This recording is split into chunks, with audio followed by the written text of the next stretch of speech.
नमस्कार दोस्तों, study IQ पर आप सभी का बहुत बहुत स्वागत है। यूएसए में जो हुआ, जो कल सुबह की ही खबर है, आपने आई एम श्योर देखी भी होगी। यूएसए में जो कई सारे लोगों ने कैपिटल हिल को सीज करने की कोशिश की, ये जो हुआ ये काफ़ी बड़ा चिंता का विषय है। देखिए, यूएसए ना केवल दुनिया का सबसे पुराना लोकतंत्र है, लेकिन साथ ही में आज के समय में यूएसए दुनिया की एक बहुत बड़ी सुपर पावर है। कई सारे देश यूएसए की तरफ देखते हैं नेतृत्व के लिए। कई सारे देश यूएसए की इकोनॉमी के ऊपर डिपेंडेंट हैं एंड यूएसए की इकोनॉमी भी दुनिया की सबसे बड़ी इकोनॉमी मानी जाती है। नाउ ये जो यूएसए में हुआ, ये कहीं ना कहीं बहुत सारे सवाल उठाता है कि क्या यूएसए का डेमोक्रेसी, क्या यूएसए का लोकतंत्र इतना रेजिलिएंट है कि वो अपने घर पे अपने डेमोक्रेसी को बचा सके, और क्या वो इतना रेजिलिएंट है कि वो बाकी देशों में जाके जो मुसीबतें आती हैं, जो प्रॉब्लम्स आती हैं, उनको जाके वो रिजॉल्व कर सकें। इसी चीज़ की चर्चा हम करने वाले हैं और हम बात करेंगे कि जो अभी हमने कल देखा यूएसए में जो हुआ, उसका इम्पैक्ट यूएसए पे किस तरीके से पड़ सकता है, यूएसए के जो संबंध हैं बाकी देशों के साथ उस पर किस तरीके से पड़ सकता है। यही सब चीज़ों की जानकारी आपके साथ हम शेयर करेंगे। चलिए स्टार्ट करते हैं मेरे साथ। मेरा नाम है अनिरुद्ध। यदि आप लोग इस लेक्चर की पीडीएफ को डाउनलोड करना चाहते हैं तो मेरे टेलीग्राम चैनल से कर सकते हैं। इसके अलावा सोशल मीडिया पे भी आप मेरे साथ जुड़ सकते हैं। अपनी क्वेरीज आप मुझसे इंस्टाग्राम पे पूछ सकते हैं। स्टडी आईक्यू ऐप को डाउनलोड कर सकते हैं from the Google play store, और ऐप पे फिलहाल चल रही है लोहड़ी के शुभ अवसर पर सेल, जिसके चलते आपको एक्स्ट्रा डिस्काउंट भी प्रोवाइड करवाया जा रहा है। यूपीएससी का प्रीलिम्स जो कि इस साल होने वाला है जून के महीने में, यदि आप उसकी तैयारी कर रहे हैं तो इस कोर्स को जरूर बाय कीजिएगा। पास्ट प्रीलिम्स डिस्कशन, ये किसी भी टेस्ट सीरीज से बेहतर है। इसमें हमने पिछले 10 साल के पेपर्स को डिस्कस किया हुआ है। राइट। सो देखिए, ये चीज़ जो आपके सामने हम इमेज दिखा रहे हैं, ये असल में ये 2-3 दिन पुरानी इमेज है, 2-3 दिन पुरानी हेडलाइन है, जो यूएसए के एक नामी न्यूज़पेपर द न्यूयॉर्क टाइम्स ने इसको कवर किया था, जिसमें प्रेसिडेंट ट्रंप की एक फ़ोन कॉल थी जॉर्जिया के इलेक्शन ऑफिशियल्स के साथ, जिसमें ऐसा माना जा रहा था कि वो जॉर्जिया के इलेक्शन ऑफिशियल्स को बोल रहे थे कि आप इलेक्शन को रिग कर दीजिए, सो दैट जो कुछ वोट्स हैं वो मेरे पास आ जाएं, सो दैट जो बाइडन का यहाँ पर कैंडिडेट है वो यहाँ पे हार जाए। ये आखिरी पड़ाव था और इसमें उम्मीद थी कि शायद डेमोक्रेट्स हार सकते हैं, और इसलिए president Trump was trying to make sure कि रिपब्लिकन्स की यहाँ पे जीत हो जाए, जिसकी वजह से वैसे तो इलेक्शन ऑलरेडी हार चुके हैं रिपब्लिकन्स, लेकिन उनको ये था कि जॉर्जिया की जो सीट है ये अगर हमें मिल जाती है तो हमारा जो इन्फ्लुएंस है सेनेट के अंदर वो थोड़ा सा बरकरार रह सकता है। यहाँ पर आप देख सकते हैं जो टेलीफोन कॉन्वर्सेशन थी ये लीक हो चुकी थी, एंड टेलीफोन कॉन्वर्सेशन हुई थी with president Trump, secretary of state जिनका नाम है ब्रैड राफेन्सपर्जर ऑफ जॉर्जिया, और कई सारे लोगों ने और भी रिवील किया कि असल में जो ट्रंप थे वो यहाँ पे इनको एक तरीके से कह रहे थे कि रिजल्ट उनके फेवर में आना चाहिए। Trump was heard asking the Georgia officials to find 11,780 votes so that he can overturn Biden's narrow win in that state. So basically Trump यहाँ पे 11,780 वोट्स की डिमांड कर रहे थे। काफ़ी ज़्यादा ये भी चिंता वाली बात थी, क्योंकि दुनिया का, आई टोल्ड यू, कि सबसे पुराना और सबसे स्ट्रॉन्ग डेमोक्रेसी है, और वहाँ का जो एग्जिस्टिंग प्रेसिडेंट है वो कुछ इस तरीके की अगर बात कर रहा है और ऐसी चीज़ अगर लीक हो जाती है, सो ये बहुत बड़ा सवाल उठाती है। लेकिन as if this was not sufficient, इसके इमीडिएटली बाद आपको देखने को मिलता है जो मैं कहता हूं कि इस साल की सबसे बड़ी highlight in the first week जो हो चुका है, यूएस कैपिटल सीज, जिसमें डोनाल्ड ट्रंप के कई सारे सपोर्टर्स जो कि कांग्रेस को ऑक्यूपाई कर लेते हैं, और नैन्सी पेलोसी जो कि स्पीकर हैं यूएस के लोअर हाउस की, उसके ऑफिस को वैंडलाइज करते हैं, वहाँ पे तोड़फोड़ करते हैं, और इस पूरे के पूरे हिंसा में कम से कम 4 लोगों की मौत भी हो जाती है। और ये तो केवल रिपोर्टेड डेथ्स हैं, हो सकता है इसमें और भी लोगों की डेथ्स हुई हों। इसमें इनफैक्ट कई सारे लोग इस चीज़ को बहुत ही नेगेटिवली ले रहे थे। It was very shocking for a number of experts around the world और for a number of observers around the world to witness कि इतना ज़्यादा कार्नेज, इतनी ज़्यादा जो वैंडलिज्म है वो फाइनली यूएस के कैपिटल तक भी पहुंच चुकी है। इनफैक्ट कुछ चीज़ें यहाँ पर ये भी आई कि ये पूरा का पूरा जो हिंसा था ये कहीं ना कहीं ट्रंप के ही द्वारा इंस्टिगेट किया गया था, ट्रंप के ही द्वारा भड़काया गया था, इसलिए ट्रंप के ऊपर भी प्रोसिक्यूशन होनी चाहिए, उनके ऊपर केस होना चाहिए, उनको प्रेसिडेंटशिप से तो हटाना ही चाहिए, साथ ही में उनके ऊपर केस भी लगाया जाना चाहिए।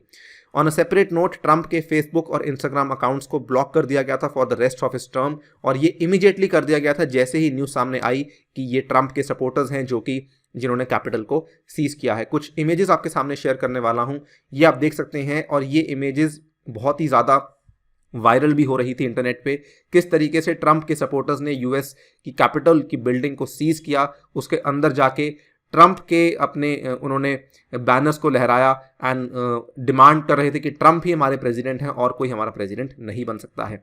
कई सारी इमेजेस सामने आई हैं, यहाँ पे देख सकते हैं किस तरीके से पुलिस पहले बैरिकेड्स के अक्रॉस प्रोटेस्टर्स को भगाने की कोशिश कर रही है, लेकिन ये इनको कंट्रोल नहीं कर पाते हैं। प्रोटेस्टर्स, प्रदर्शनकर्ता जो हैं वो बैरिकेड्स को तोड़ देते हैं और अंदर घुस जाते हैं। इसके बाद जो कैपिटल बिल्डिंग के कई सारे कांच भी इन्होंने तोड़ दिए। यहाँ पे आप देख सकते हैं ये टूटे हुए कांच के थ्रू आप देख पा रहे हैं कि सामने यूएस की सुप्रीम कोर्ट आपको नजर आ रही है। So this was a very very big question on the democracy, on the organs of democracy, और इन नेताओं के ऊपर बहुत बड़ा सवाल था कि ये असल में ऐसा क्यों हो रहा है। ये वाली इमेज भी काफ़ी ज़्यादा दर्दनाक है, जिसमें आप देख सकते हैं कि लोग हिंसा के थ्रू कैपिटल बिल्डिंग को फांदने की कोशिश कर रहे हैं, दीवार फांदने की कोशिश कर रहे हैं, अंदर एंटर करने की कोशिश कर रहे हैं। अथॉरिटीज़ ने ऑब्वियसली इसको कंट्रोल में लिया, लेकिन तब तक काफ़ी देर हो चुकी थी। हालांकि जो इनका मेन ऑब्जेक्टिव था उसमें सक्सेसफुल नहीं हो पाए, लेकिन उसके बावजूद भी they were able to I think pass on a signal जो कि अभी तक अमेरिका के इतिहास में कभी नहीं हुआ था। नाउ ये पूरी की पूरी इमेजेस देख के अगर मैं इसमें एक मेटाफोरिकल हम रिलेशन बिठा सकते हैं कि अरब स्प्रिंग्स में जो हुआ था ऑलमोस्ट वैसा हमें देखने को मिला था, लेकिन इस बार हमें देखने को मिला था in the most powerful country of the world. Arab springs अगर आपको नहीं याद है तो ये वो वाला टाइम था जब सन 2010-2011 में ये एंटी गवर्नमेंट प्रोटेस्ट स्टार्ट हुए थे कई सारे मिडल ईस्ट की कंट्रीज़ में, कई सारी नॉर्थ अफ्रीका की कंट्रीज़ में, विच इंक्लूड टूनीशिया, लिबिया, उसके बाद सीरिया वगैरह वगैरह। कई सारे देशों में अरब स्प्रिंग्स स्टार्ट हुए और जो कि आज तक नॉर्मलाइज नहीं हुए हैं, लेकिन जिस तरीके से यूएसए में काम हुआ ऐसा लग रहा था कि वैसा ही चीज़ अब यूएसए में भी देखने को मिल रही है। ये जो आपके सामने हम ट्वीट दिखा रहे हैं, she is a very noted journalist from New York Times. इन्होंने कहा, yes every country in the world is watching Washington now, yes America's enemies are gloating and laughing, yes America's allies are mortified and shocked, yes America's moral authority as a bedrock of democracy and rule of law is damaged, this is the cost of Trump's presidency। और यही नहीं, कई सारे comments ऐसे भी आ रहे थे कि जो अभी अमेरिका में हो रहा है इसको देख के चाइना के जो प्रेसिडेंट हैं शी जिनपिंग वो कितना खुश होंगे। एंड इनफैक्ट एक पुराने एम्बेसडर हैं जो कि यूएस के एम्बेसडर हैं, रशिया को रह चुके हैं, माइकल मैकफॉल, ये ओबामा के टाइम पे रशिया में एम्बेसडर थे यूएसए के। इन्होंने कहा, Trump today delivered his latest but hopefully his last gift to Putin. इन्होंने कहा, Trump today delivered his latest but hopefully his last gift to Putin, no president in the history of US has ever done so much to weaken our image in the world and thereby empower our autocratic rivals as Trump। So as you can see, काफ़ी negative commentary, काफ़ी negative टिप्पणियां आ रही हैं USA के ही अंदर से। कई सारे लोग इसको बिल्कुल भी फेवरेबली नहीं ले रहे हैं जो कि ट्रंप के सपोर्टर्स ने यहाँ पे किया। अगर हम चर्चा करें कि इसका प्रभाव आगे जाके क्या होने वाला है, देखिए कुछ चीज़ें बहुत ही सर्टिनिटी के साथ हम कह सकते हैं। इनफैक्ट कुछ ऑब्जर्वर्स यहाँ पे ये मान रहे होंगे कि ये तो केवल एक वन ऑफ इंसिडेंट था, ऐसा तो नहीं हुआ कि ये इंसिडेंट अभी भी चल रहा है, ऐसा भी नहीं हुआ कि ये इंसिडेंट पुलिस इसको नियंत्रित नहीं कर पाई। लेकिन आप इस चीज़ को समझिए कि दुनिया की सबसे बड़ी लोकतंत्र में, सबसे पुराने लोकतंत्र में अगर ऐसा होता है तो ये एक बहुत बड़ा सवाल आता ही आता है, क्योंकि आगे जाके हो सकता है कुछ और लोग इस चीज़ को एक मौका बना के लें कि हम अगर पहले कुछ लोग कर सकते हैं तो हम भी कर सकते हैं, और इस चीज़ को आगे जाके भी कई सारे लोगों को सपोर्ट मिल सकती है। सो यहाँ पर जो वेडनेसडे का वायलेंस था, इट इज़ डेफिनेटली, इसका एक सर्टन इम्पैक्ट ये होने वाला है कि यूएसए की जो वैश्विक छवि है ये तो डेफिनेटली इम्पैक्ट होने वाली है। इम्पैक्ट क्या कहूँगा, बल्कि नेगेटिवली इम्पैक्ट होने वाली है। जो यूएसए की ग्लोबल इमेज है राइट नाउ, जो लोगों के दिमाग में इसकी इमेज थी वो डेफिनेटली कम होने वाली है। इसके बाद यूएसए एक चीज ट्रंप एडमिनिस्ट्रेशन के अंडर करने की कोशिश कर रही थी, it was trying to build an international coalition against China. अंतर्राष्ट्रीय स्तर पर वो एक संगठन बनाने की कोशिश कर रहे थे चाइना के खिलाफ, क्योंकि और ये चीज़ जो चाइना के खिलाफ है ये कोविड-19 के टाइम पे एकदम से बढ़ भी गई थी। लेकिन अब जब पॉलिटिकल टर्मोइल उनके घर पे ही इतना है तो ये काफ़ी मुश्किल हो जाएगा यूएसए को अपने दोस्त बनाना, अपने दोस्तों और कंट्रीज़ को साथ में लाना, सो दैट वो चाइना के खिलाफ खड़े हो सकें। एंड हेंस ये वाला कमेंट आई थिंक अब आप समझ पा रहे होंगे कि क्यों चाइना के जी जिनपिंग इस चीज़ को देख के खुश हो रहे होंगे। फर्दर अगर बात करें जो वेडनेसडे को हुआ, इसके यूएसए की जो विदेश नीति है उसके लिए भी काफ़ी ज़्यादा खराब प्रभाव होने वाले हैं। सबसे पहले तो अगर आप देखें जितनी भी अदर गवर्नमेंट्स हैं, जितनी भी और कंट्रीज़ हैं, it includes a number of countries including India as well, ये बहुत ज़्यादा अब सतर्क होंगे, किसी भी तरह की बाइंडिंग कमिटमेंट नहीं करना चाहेंगे यूएसए के साथ, या फिर किसी भी तरह की इन डेप्थ कॉपरेशन करने से इतराएंगे कि हम नहीं करना चाहते क्योंकि हमें यूएसए के ऊपर भरोसा नहीं है। और कहीं ना कहीं इस चीज़ का पूरा मंच जो तैयार किया गया था ये ट्रंप एडमिनिस्ट्रेशन के द्वारा कर दिया गया था। यदि आप देखें ट्रंप एडमिनिस्ट्रेशन ने ईरान न्यूक्लियर डील से बैकआउट किया, इन्होंने ट्रांस पैसिफिक पार्टनरशिप से बैकआउट किया, फिर इन्होंने पेरिस क्लाइमेट अकॉर्ड से बैकआउट किया। ये सभी कहीं ना कहीं दिखाते थे कि ये अपनी फॉरेन पॉलिसी को लेके बिल्कुल भी संतुष्ट नहीं है। जो चीज़ ओबामा की एडमिनिस्ट्रेशन ने की वो सारी की सारी चीज़ें एकदम से उल्टा कर दी ट्रंप एडमिनिस्ट्रेशन ने, और जाते जाते उन्होंने ये भी करवा दिया।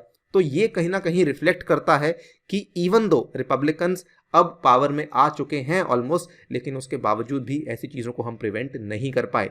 ऑल्सो बहुत बड़ा कंसर्न ये भी रहेगा कि आने वाले जो यूएस में चुनाव होंगे वो शायद फ्री नहीं होंगे, वो शायद फेयर नहीं होंगे। इन सब चीज़ों की चिंता भी लोगों के दिमाग में रहेगी। And when I am saying लोग, तो ये यूएसए के लोग तो हैं ही, लेकिन दुनिया भर के लोग ये भी यूएस की इलेक्शन की तरफ देख रहे होंगे कि वो फ्री और फेयर नहीं होगी, जो कि किसी भी डेमोक्रेसी का एक बहुत इंपॉर्टेंट पिलर होता है।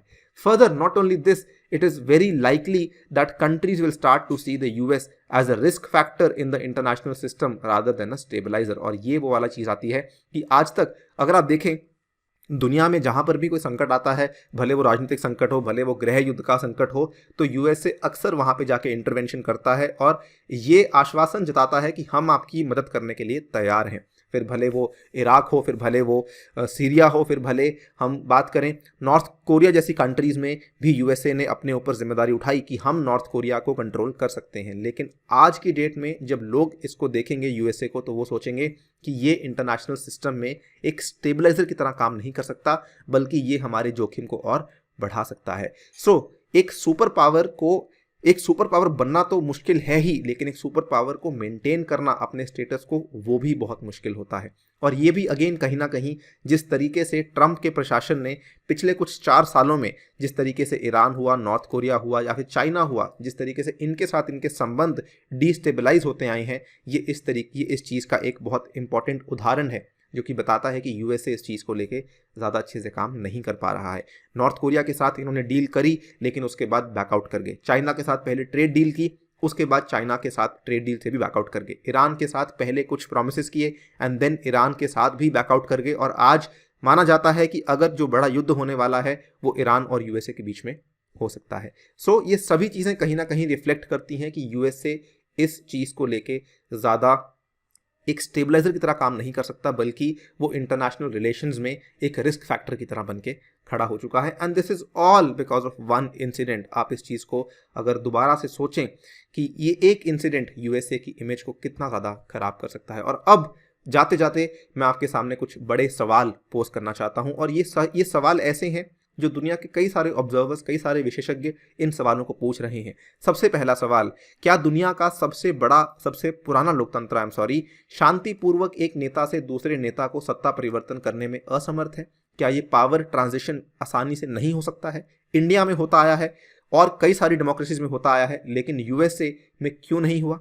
इसके बाद क्या अमेरिका विदेशों में लोकतंत्र और मानव अधिकारों का प्रसार जारी रख सकता है? अभी तक America was the mouthpiece of democracy and human rights abroad also, not only in India. Sri Lanka में कुछ होता है तो यूएसए आके इंटरवेंशन करता है। अगर मान लीजिए सीरिया में कुछ होता है तो यूएसए आके इंटरवेंशन करता है। अगर नॉट ओनली यहाँ पे, अगर ब्राज़ील में कुछ होता है, अगर कनाडा में कुछ होता है तो यूएसए इंटरवेंशन करता है। ईयू में भी अगर कुछ होता है तो यूएसए इंटरवेंशन करता है। लेकिन अब क्या वो कर पाएगा? फर्दर बात करें, अगर अमेरिकी घर पर भी खुद को नियंत्रित नहीं कर सकते हैं तो हम विश्व मंच पर जिम्मेदार अमेरिकी नेतृत्व को कैसे बहाल कर सकते हैं कि हम विश्व मंच पर, और ये जो स्टेटमेंट आपके सामने मैं दिखा रहा हूं, ये जो बाइडेन की कैंपेन में था, उन्होंने अपने अभियान में इस स्टेटमेंट को बार बार दोहराया था कि हम अमेरिकन लीडरशिप को दुनिया की स्टेज पे रिस्टोर कैसे कर सकते हैं, बहाल कैसे कर सकते हैं, अगर हम घर पर ही अपने आप को नियंत्रित नहीं कर सकते हैं। एंड फाइनली एक और सवाल है, संयुक्त राज्य अमेरिका लोकतंत्र का प्रसार कैसे कर सकता है या दूसरों के लिए एक उदाहरण के रूप में कार्य कैसे कर सकता है यदि ये मुश्किल से घर में एक कार्यशील लोकतंत्र है। अपने घर में ये एक प्रॉपरली फंक्शनिंग डेमोक्रेसी नहीं है, एक वर्किंग डेमोक्रेसी नहीं है। इन सब के बावजूद ये बाहर जाके एक डेमोक्रेसी का एग्जाम्पल कैसे एक्ट कर सकता है, ये बहुत सारे सवाल हैं जो कि आज लोग पूछ रहे हैं। और इनफैक्ट कुछ कुछ लोगों ने इसका जवाब भी दिया है। उन्होंने कहा है कि जो अमेरिका के फिलहाल फॉरेन पॉलिसी गोल्स हैं, जो अमेरिका के विदेश नीति के लक्ष्य हैं, वो बहुत ही महत्वाकांक्षी हैं। ये चीज़ तो सही है, लेकिन असल में वो अमेरिका की जो घरेलू राजनीतिक और आर्थिक शिथिलता की वास्तविकताओं को पूरी तरह से समझ नहीं रहे हैं और उससे बाहर हैं, यानी कि वो आपस में सिंक्रोनस नहीं है, वो उसकी रियलिटीज़ को नहीं समझ रहे हैं। This is the deeper malaise जो कि यूएसए को फिलहाल तंग कर रही है। So this is what we wanted to discuss in this particular video. I hope कि आपको कुछ ना कुछ अंडरस्टैंडिंग मिली होगी रिगार्डिंग कि how this one incident can impact the largest super power of the world. इसी के साथ आपसे लेता हूं विदा। Thank you for listening, stay tuned and stay safe.